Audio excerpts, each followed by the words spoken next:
హల్లెలూయా. దేవుని పరిశుద్ధ నామానికి స్తోత్రం కలుగునుగాక.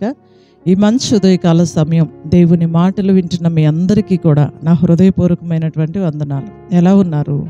మీరు, మీ కుటుంబాలు, మీ బిడ్డలు క్షేమంగా ఉన్నారా? దేవుని మహాకృప మీకు మీ కుటుంబాలకి తోడయ్యుండును గాక. ఆమేన్. పరిశుద్ధ గ్రంథంలో నుండి ఒక వాక్యాన్ని మనం చదువుకుందాం. చూడండి, 121వ కీర్తన 2వ వచనాన్ని మనం చదువుకుందాం. 121వ కీర్తన 2వ వచనం. యెహోవా వలననే నాకు సహాయము కలుగును, ఆయన భూమి ఆకాశములను సృజించినవాడు. హల్లెలూయా. కీర్తనకారుడు 121వ కీర్తనని రాస్తూ, కొండల తట్టు నా కన్నులు ఎత్తుచున్నానయ్యా, నాకు సహాయం ఎక్కడి నుండి వచ్చేది అని అడుగుతూ ఒక మాట చెప్తాడు. యెహోవా వలననే నాకు సహాయము కలుగును. అంటే కొండల తట్టు నా కన్నులు ఎత్తాను, నాకే సహాయం రాలేదు. మనుషుల తట్టు నా కన్నులు ఎత్తాను, నాకే సహాయం రాలేదు. కొండలాంటి మనుషుల తట్టు నా చేతులు ఎత్తాను, నాకే సహాయం రాలేదు. కానీ నాకు సహాయం ఎక్కడి నుండి వచ్చేద్దయ్యా అంటే, యెహోవా వలననే నాకు సహాయము కలుగును. ఎందుకంటే ఆయన భూమిని ఆకాశాన్ని సృజించినవాడు. హల్లెలూయా. మనం ఆరాధిస్తున్నటువంటి మన తండ్రి అయిన దేవుడు సర్వశక్తిమంతుడండి. ఆయన ఏదైనా చేయగలడు, ఎవరికైనా చేయగలడు. ఏ పరిస్థితిలోనైనా వారికి దేవుడు సహాయము చేయగలడు. ఖచ్చితంగా ఆయన సహాయం చేసే దేవుడే. ఆయన వలననే మనకి సహాయము కలిగిద్ది అని ఈ కీర్తనకారుడు రాస్తూ ఉన్నాడు. ఈ మాటలు వింటున్న ప్రియ సహోదరుడా, నీకు దేవుని సహాయం కావాలా? ప్రియ సహోదరి, నీకు దేవుని సహాయం కావాలా? అయితే ఒక చిన్న మాట చెప్తానండి. దేవుడు అందరికీ సహాయం చేస్తాడు. బైబిల్ గ్రంథంలో ఆ మాట వ్రాయబడి ఉంది. ఆయన అందరికీ సహాయం చేసే వ్యక్తే.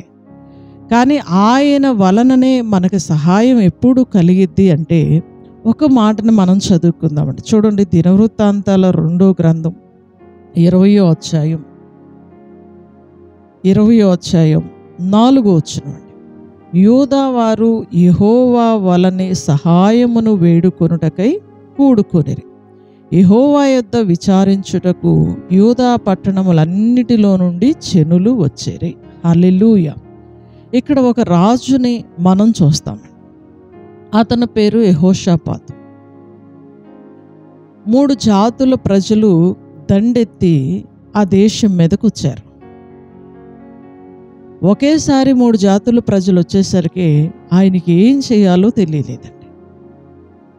ఎవరిని అడగాలో తెలియలేదు, ఎవరి సహాయం తీసుకోవాలో ఆయనకి తెలియలేదండి. ఆ సమయంలో దేవుడు ఆయనకి మంచి జ్ఞానాన్ని ఇస్తే ఆయన చేసిన ఒకే ఒక ఆలోచన ఏంటి అంటే, ఈ సమస్య నుండి మనం బయటపడటం అసాధ్యం. ఈ శత్రువుల్ని జయించడానికి మన శక్తి సరిపోదు కనుక సహాయం చేసే దేవుని దగ్గరికి మనం వెళ్ళాలి అనేది మొదట ఆయన చేశాడు. చూడండి, ఈ రోజున చాలామంది ప్రజలను మనం చూస్తే ఎంతో కష్టం వస్తుంది, ఎంతో ఇబ్బంది కలుగుతుంది, ఎన్నో బాధలు పడుతున్నారు, ఎన్నో అప్పులలో కూరుకుపోతున్నారు, ఎన్నో శోధనల్ని భరిస్తున్నారు. కానీ ఆ శోధనలో సహాయము చేసే దేవుని వైపు చేతులెత్తాలి అనే ఆలోచన చాలామంది ప్రజలకి రావట్లేదండి. కానీ ఈయన రాజై ఉండి కూడా ఈయనకు ఒక ఆలోచన వచ్చింది. ఇంతమంది శత్రువులను జయించడానికి మన శక్తి సరిపోదు, మన దగ్గర ఉన్న ఆయుధ బలం సరిపోదు, మన దగ్గర ఉన్న సైన్యం సరిపోదు. కాబట్టి ఇప్పుడు మనం ఏం చేయాలి అంటే, సహాయం చేసే దేవుని వైపు చేతులు చాపాలి. హల్లెలూయా. సహాయం చేసే దేవుని వైపు మన చేతులు ఎత్తాలి. కొండల తట్టు ఎత్తటం కాదు, మనుషుల తట్టు ఎత్తటం కాదు, యెహోవా తట్టు మన చేతులు ఎత్తాలి అనేది యెహోషాపాతు రాజు చేసిన ఆలోచన. ఆయన ఏం చేశాడు అంటే, అందరినీ పిలిపించాడు. దేవుని యందు మనస్సు నిలుపుకున్నాడంట. 3వ వచనంలో మనం చూస్తే, అందుకు యెహోషాపాతు భయపడి యెహోవా యొద్ద విచారించుటకు మనస్సు నిలుపుకొని యూదా ఎందంతటా ఉపవాస దినము ఆచరింపవలెనని చాటించగా. చూడండి, ఈయన ఏం చేశాడంటే దేవుని యందు మనస్సు నిలుపుకున్నాడు. యూదా వారందరికీ ఒక ప్రకటన చేశాడు, మీరందరూ ఉపవాసాలు ఉండాలి, ప్రభు పాదాలు పట్టుకోవాలి.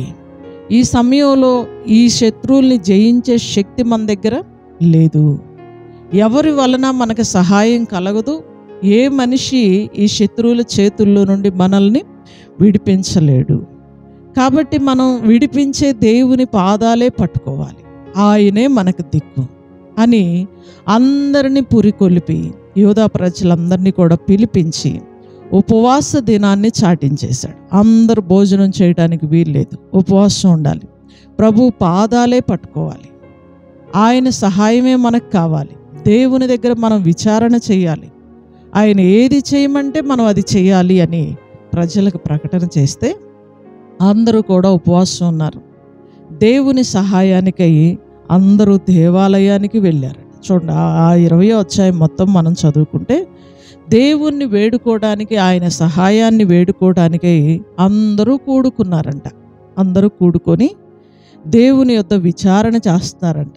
ఏంటి ప్రభువా మాకు సహాయం చేయాలి, ప్రార్థన చేస్తున్నారండి వాళ్ళు. 12వ వచనంలో మనం చూస్తే, మా దేవా నీవు వారికి తీర్పు తీర్చవా, మా మీదకు వచ్చు ఈ గొప్ప సైన్యముతో యుద్ధము చేయుటకును మాకు శక్తి చాలదు, ఏమి చేయుటకును మాకు తోచదు, నీవే మాకు దిక్కు అని ప్రార్థన చేశాను. హల్లెలూయా.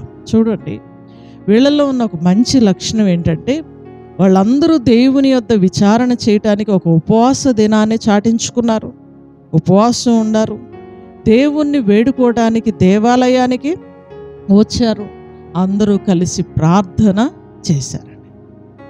నీవే మాకు దిక్కు, ఏమి చేయటానికి మా శక్తి సరిపోదు అన్నారు. పూర్తిగా వాళ్ళు దేవుని సహాయం మీద ఆధారపడ్డారు. ఈ రోజున చాలామందిని మనం చూస్తే ఎన్ని శ్రమలైనా పడుతున్నారు, ఎంతైనా కొట్టబడుతున్నారు, ఎన్ని బాధలైనా పడుతున్నారు, కానీ వాళ్ళ కాళ్ళైనా పట్టుకుంటున్నారు, కానీ సహాయం చేసే దేవుని పాదాల దగ్గరకు మాత్రం రాలేకపోతున్నారు. ఇది పెద్ద మిస్టేక్ అండి. చాలామందికి ఈరోజు దేవుడు సహాయకరంగా ఉండలేకపోవటానికి కారణం ఏంటి? దేవుడు సహాయం చేయకపోవటానికి కారణం ఏంటంటే సహాయం చేసే దేవుని పాదాలు పట్టుకోలేకపోవటం.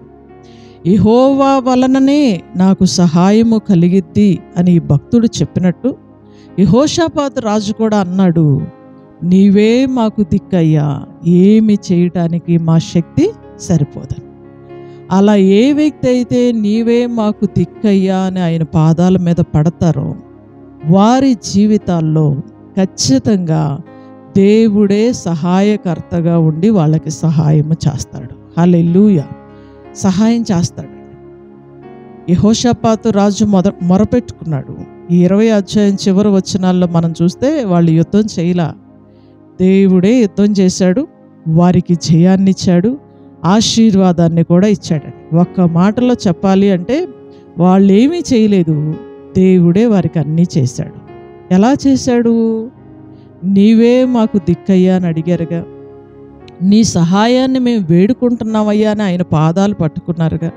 ఈ ఉదయకాల సమయం దేవుని మాటలు వింటున్న ప్రియ సహోదరుడా, ప్రియ సహోదరి, నువ్వు ఏ కష్టంలో ఉన్నా సరే, ఎంత బాధలో ఉన్నా సరే, కొండల తట్టు కన్నులెత్తకుండా దేవుని తట్టు నీ కన్నులెత్తగలిగితే యెహోవా ఖచ్చితంగా నీకు సహాయం చేస్తాడు. యెహోవా వలననే నీకు సహాయం కలిగింది, ఏ మనిషి వలన నీకు సహాయం కలగదు. అందుకే బైబిల్ గ్రంథంలో ఒక మాట కీర్తనకారుడు అంటాడు, మనుషులను నమ్ముకొనుట కంటే, రాజులను నమ్ముకొనుట కంటే యెహోవాను ఆశ్రయించుట మేలు. ఆయన్ని ఆశ్రయిస్తే ఆయనే నీకు సహాయం చేస్తాడు. ఖచ్చితంగా ఆయన నీకు మేలు చేస్తాడు, నీ జీవితంలో గొప్ప కార్యం చేస్తాడు. ప్రతి ఆశీర్వాదాన్ని ఆయన నీకు అనుగ్రహించి నీకు సహాయం చేస్తాడు. God bless you. ప్రార్థన చేసుకుందాం. సకల ఆశీర్వాదములకు కారణభూతుడైన మా తండ్రి, మీ ఘనమైన నామానికి వందనాలు, స్తోత్రాలు, స్తుతులు చెల్లిస్తూ ఉన్నాం. ఈ మంచి ఉదయకాల సమయం అమూల్యమైన నీ మాట ద్వారా మాతో మీరు మాట్లాడినందుకు వందనాలయ్యా. నాయన, లేఖనాల్లో నుంచి మీరు మాట్లాడుతూ వచ్చారు. యెహోవా వలననే మాకు సహాయము కలిగేది అని కీర్తనాకారుడు చెప్పాడు. నిజమేనయ్యా, నీ వలనే మాకు సహాయం కలిగేది. ఏ మనిషి మాకేమీ చేయలేరు, కానీ మనుషులందరినీ వాడుకొని సహాయం చేయించేది కూడా నీవే. అందుకని సహాయం చేసే నీ పాదాలు పట్టుకునే జ్ఞానం మా అందరికీ దయచే. ఉపవాసం ఉండి నీ సన్నిధికి వచ్చి మిమ్మల్ని వేడుకొని మా దిక్కు నీవేనని నీ పాదాలు పట్టుకునే జ్ఞానం యెహోషాపాతు రాజుకిచ్చినటువంటి ఆలోచన ఈ ఉదయకాల సమయం నీ మాటలు వింటున్న ప్రతి బిడ్డకి కూడా మీరు కలగచేయండి. వారందరికీ మీరే సహాయకుడుగా ఉండండి, వారికి సహాయం చేయండి. నీ మాటలు వింటున్న ప్రతి బిడ్డని, వారి కుటుంబాలని మీరు దీవించండి.